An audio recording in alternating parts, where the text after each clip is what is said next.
Soy Diana Marcela Rojas, especialista en medicina familiar. Mi nombre es Isidro Torres, yo soy médico especialista en medicina familiar y comunitaria. El día de hoy vamos a realizar un conversatorio sobre los mitos y las verdades de los métodos anticonceptivos. También vamos a enfocar un poquito el proceso de prescripción de anticonceptivos según las diferentes edades o ciclos vitales.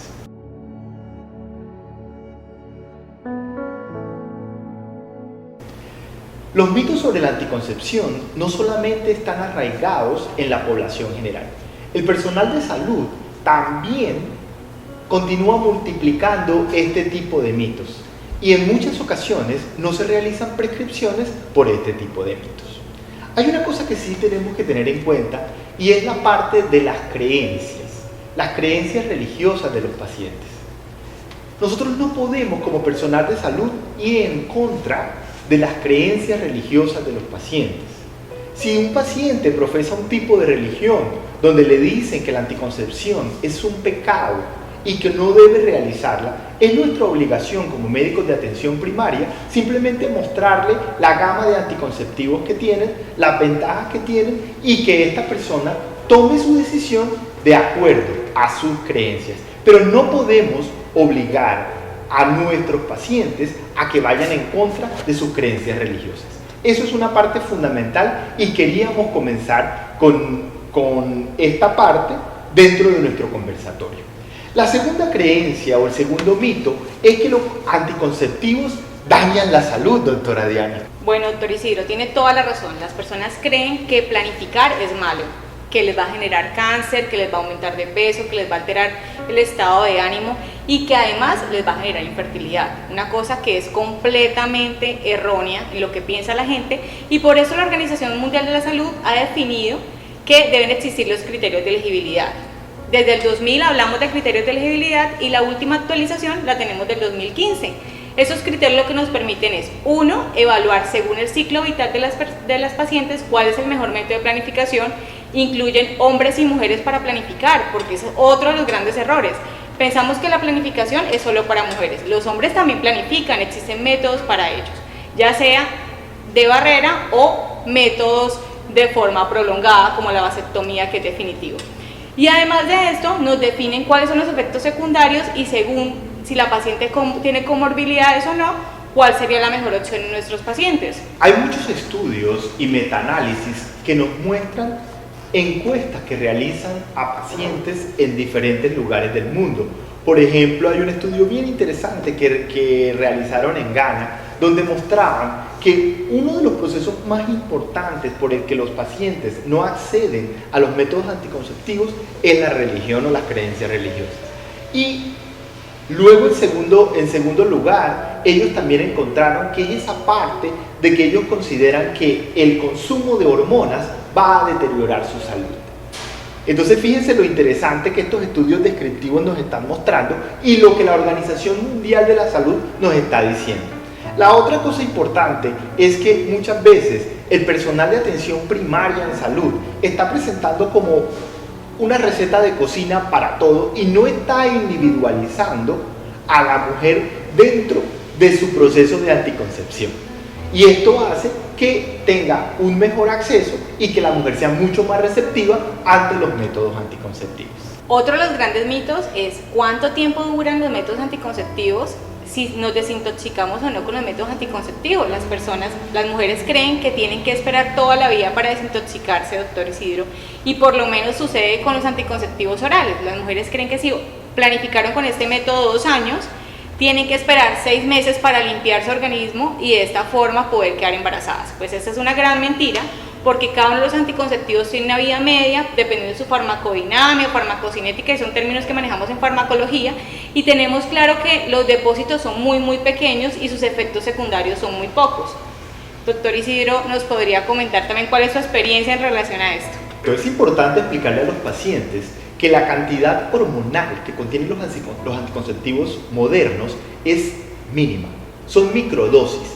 Y, por ejemplo, los anticonceptivos orales tienen unas pastillas, lo que son del tiempo completo, tienen unas pastillas que son placebo, realmente no contienen hormonas. Y los que no contienen estas pastillas durante ese periodo se sigue continuando con el proceso de anticoncepción. El proceso de anticoncepción no se detiene durante este periodo. En nuestro país, por lo menos, la normatividad colombiana decidió, por Ministerio de Salud, definir cuáles son las barreras con los anticonceptivos. Y dicen, incluyamos en el post cuál es la mejor estrategia para nuestras pacientes y brindémosles todas las posibilidades. Es decir, no existe ninguna barrera que le pongamos. Si la paciente quiere un anticonceptivo oral, se lo podemos brindar, inyectable mensual, inyectable trimestral, de depósito a largo tiempo, o si quiere un método definitivo, también se lo podemos brindar, igual que al hombre o a la mujer. Por ejemplo, es muy común escuchar que los dispositivos intrauterinos únicamente se pueden colocar a multipares. Realmente, esto es una idea errónea. Esto se asoció a que inicialmente, cuando la mujer tiene un parto, el útero está dilatado.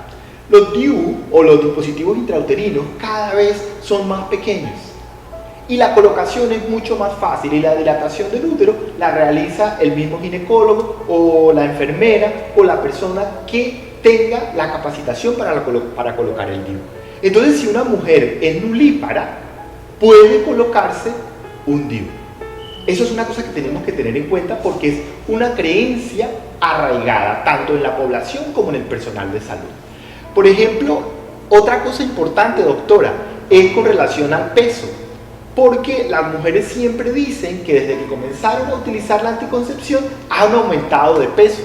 Doctor Isidro, tiene toda la razón. Nosotras como mujeres somos vanidosas y obviamente no queremos aumentarnos de peso. Y el pánico que uno le genera, que si se toma el anticonceptivo se va a aumentar, uno dice definitivamente no me lo voy a tomar.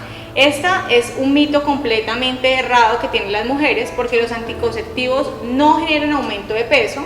Lo que pasa es que si son solo de progestágenos pueden generar un poquito, aumentar la ansiedad, lo cual va pues obviamente a generar ganancia de peso.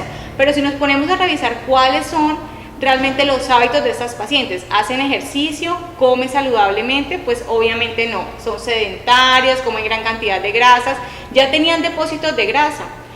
Un gran ejemplo por lo menos es cuando decidimos colocar un implante subdérmico. Una de las contraindicaciones son aquellas pacientes que pesen más de 70 kilos, porque al ser un método de depósito puede generar un poco de aumento de peso. Pero las pacientes siempre le echan la culpa al método de planificación cuando no es así, sino sus malos hábitos alimenticios. Hay un mito que es bastante importante y que está generalizado, y es que los anticonceptivos hormonales van a producir aumento en el riesgo de padecer cánceres. Los estudios han demostrado claramente que los anticonceptivos hormonales son protectores en el caso del cáncer de ovario y en el caso del cáncer de endometrio. Algunos estudios han mostrado que existe un ligero aumento con relación al cáncer de mama, pero esto no nos va a mostrar causa-efecto. Y teniendo en cuenta este mito, doctor, pues queríamos traer a colación una revisión sistemática con 27.000 pacientes en donde se probó que definitivamente utilizar los métodos anticonceptivos es un método protector. Y la diferencia fue significativa en aquellas mujeres que utilizaron el método anticonceptivo durante más de 18 meses, se disminuyó el riesgo. Es decir, no genera cáncer, sino por el contrario, protege contra el cáncer. Y tenemos que explicarle a las pacientes que realmente esa connotación no es definida por el método de planificación familiar. Los anticonceptivos producen infertilidad. Esta es otra de las premisas que muchas mujeres hablan. Hay una cosa que sí es cierta y es con relación a los métodos de depósito. Por ejemplo, la ampolla trimestral o los métodos subdérmicos. Existe un periodo, pero es un periodo breve, que la mujer tiene que esperar hasta quedar embarazada. En todas las mujeres no pasa igual. Más o menos es un periodo entre unos 6, 8 meses o un año. Sin embargo, hay mujeres que luego de suspender la inyección de depósito o el método subdérmico tienen un embarazo a los 3 o 4 meses. Pero lo regular es que hay que esperar entre unos 6, 8 meses hasta que llegue el embarazo. Pero este proceso es un proceso transitorio y no va a generar infertilidad en la mujer posteriormente. Así es, doctor Isidro. Además, explicarle a la mujer que ella escoge su método de planificación. Otro de los grandes mitos es eso. Las pacientes piensan que nosotros como médicos o como las jefes de enfermería que ven las pacientes durante la consulta de planificación, elegimos su método. Nosotros solo educamos, guiamos a las pacientes para que escojan el mejor método, que sea mucho más adaptado para ellas, que ellas se sientan satisfechas con el método de planificación y según las necesidades de cada una de las pacientes. Hay un mito que está relacionado con los métodos de barrera. Uno de los métodos que de pronto en Colombia no es tan común son los anillos. Muchas personas dicen que durante la relación sexual se puede sentir el anillo y esto hace que la relación sexual no sea satisfactoria. Realmente esto no es cierto por la forma como se coloca el anillo, bien sea un anillo que sea medicado o simplemente como un método de barrera. Entonces, los estudios lo que han mostrado es que simplemente esto es una percepción inapropiada y que de pronto las personas lo han hecho como por el voz a voz, pero que por las mismas condiciones anatómicas de los genitales, el anillo no se siente durante la relación. Así es, doctor Isidro. Pues obviamente, anatómicamente no se explicaría que existe alguna interrupción con el anillo y por eso uno cuando hace una revisión en la literatura encuentra estudios cualitativos y se hace una entrevista a las pacientes que lo han utilizado y refieren que en ningún momento se sintió nada, que no existió incomodidad ni para ella ni para su pareja y que pueden seguir teniendo relaciones sexuales sin ningún inconveniente. Otro de los mitos, doctor Isidro, es ¿realmente los métodos de planificación masculina disminuyen la libido y además disminuyen la hombría? Yo creo que usted nos puede sacar de la duda. La vasectomía obviamente es un método definitivo y es un método que realmente no va a producir ninguna alteración en la fisiología del hombre. No tiene que ver nada con disminución de masculinidad, no tiene que ver nada con disminución de la libido. Y los hombres que de pronto deciden realizarse la vasectomía están ayudando con esa relación de pareja y con ese proceso colaborativo de lo que significa una pareja, donde siempre se le deja la función de planificar a la mujer. Resulta que el hombre puede contribuir y los mismos médicos o el mismo personal de salud, cada vez que vemos a un hombre, lo único que recomendamos es el condón. Está bien recomendar el condón. ¿Por qué? Porque es un método que nos va a proteger contra enfermedades sexualmente transmisibles. Pero la vasectomía podemos recomendársela a todos los hombres y podemos explicarles en qué consiste y lo fácil que es este método y lo sencillo y que es un método básicamente libre de complicaciones. Entonces depende de nosotros ese proceso educativo. Otro de los mitos en la consulta es las adolescentes no pueden planificar. Esto es completamente erróneo, como hemos dicho muchos de los mitos que hemos nombrado previamente, porque ellas reproductivamente son activas y obviamente anatómicamente y fisiológicamente pueden quedar embarazadas. Muchas veces dicen es porque no está inmadura aún, su sistema genital todavía no está desarrollado o puede ser que se genere promiscuidad. Esto quiere decir que no estamos previendo los embarazos no deseados. Y doctor Isidro, cuéntenos cuál es su experiencia realmente en relación a esto en la consulta. Uno de los grandes errores en la parte educativa de adolescentes y en la parte educativa de niños es que estamos educando no para el cuidado del cuerpo ni para el autocuidado. Estamos educando inmediatamente para la prevención de un embarazo, aunque el niño o la adolescente todavía no haya iniciado relaciones sexuales. La educación sexual, el gran fracaso es que les estamos entregando condones o les estamos entregando las píldoras anticonceptivas antes de generar procesos de autovaloración. Cuando ya el adolescente está teniendo relaciones sexuales, debemos educarlos y ofrecerles los métodos anticonceptivos. No necesitamos que los padres nos autoricen. Estamos en la obligación de hacerlo porque este adolescente ya está teniendo relaciones sexuales. Y el riesgo de un embarazo en adolescente es bastante alto. Es un embarazo de alto riesgo y estamos sometiendo a nuestro sistema de salud a aumentar sus costos y a aumentar los riesgos dentro del mismo sistema. Entonces, aunque la adolescente no sea mayor de edad legalmente, tiene derecho a recibir consejería y a recibir métodos anticonceptivos en caso de que los solicite. Además, doctor Isidro, dentro de nuestra normatividad colombiana, todas las personas tienen derechos reproductivos, independientemente de la edad, desde las niñas hasta los ancianos. Y eso quiere decir que si llega un adolescente a la consulta y solicita el método de planificación, como usted lo dice, se lo tenemos que otorgar. Desde niñas mayores de 14 años o niños mayores de 14 años tenemos que brindarle el método, y además si solicita las pruebas de enfermedades de transmisión sexual también se las tengo que garantizar, porque es un derecho sexual para estos pacientes.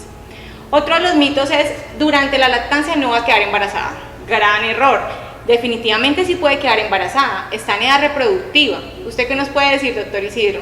¿La ha pasado muchas veces? Los estudios lo que nos muestran es que existe una relación, y es la relación hormonal. Puede conferir protección pequeña. Entonces, toda mujer que salga y que empiece su puerperio debe recomendársele un método anticonceptivo para que esta mujer no quede en embarazo inmediatamente, a menos que sea su decisión. Sin embargo, hay que hacerle recomendaciones porque la lactancia no protege contra los embarazos. Además, que durante la lactancia existen diferentes métodos que podemos educar y explicarle a las pacientes. La ampolla trimestral es una muy buena opción, o si la paciente refiere que quiere su método de planificación definitivo, se le puede realizar el Pomeroy. Este Pomeroy se le puede realizar durante la hospitalización de su puerperio, esto garantizando que la paciente no fuera a quedar embarazada muy rápido. Pasa por lo menos en zonas muy aisladas, que lo que se hace es que se atiende el parto. Si se hace intrahospitalaria, se hospitaliza a la paciente durante una semana, garantizándole un método definitivo para evitar los embarazos. Conocemos que en nuestra población existen mujeres multíparas de más de 8 hijos, y pues el sistema de salud obviamente no puede mantener estas condiciones. El nivel de pobreza de esta población además es muy alto, y generando mayor desnutrición. Entonces es nuestra responsabilidad garantizar que las pacientes se vayan con un método de planificación efectivo, y que además se les garantice la disminución de enfermedades de transmisión sexual. De pronto, doctora Diana, ya para terminar, podemos hablar un poquito de la parte de ciclos vitales. Es responsabilidad de nosotros como personal de salud individualizar a cada uno de nuestros pacientes. Las guías están, y las guías son perfectas para nosotros seguir ciertos caminos o ciertas rutas. Sin embargo, tenemos que realizar una atención individualizada. Tenemos que hacer ofertas, tenemos que mostrar de manera atractiva para los diferentes grupos etarios los métodos de planificación.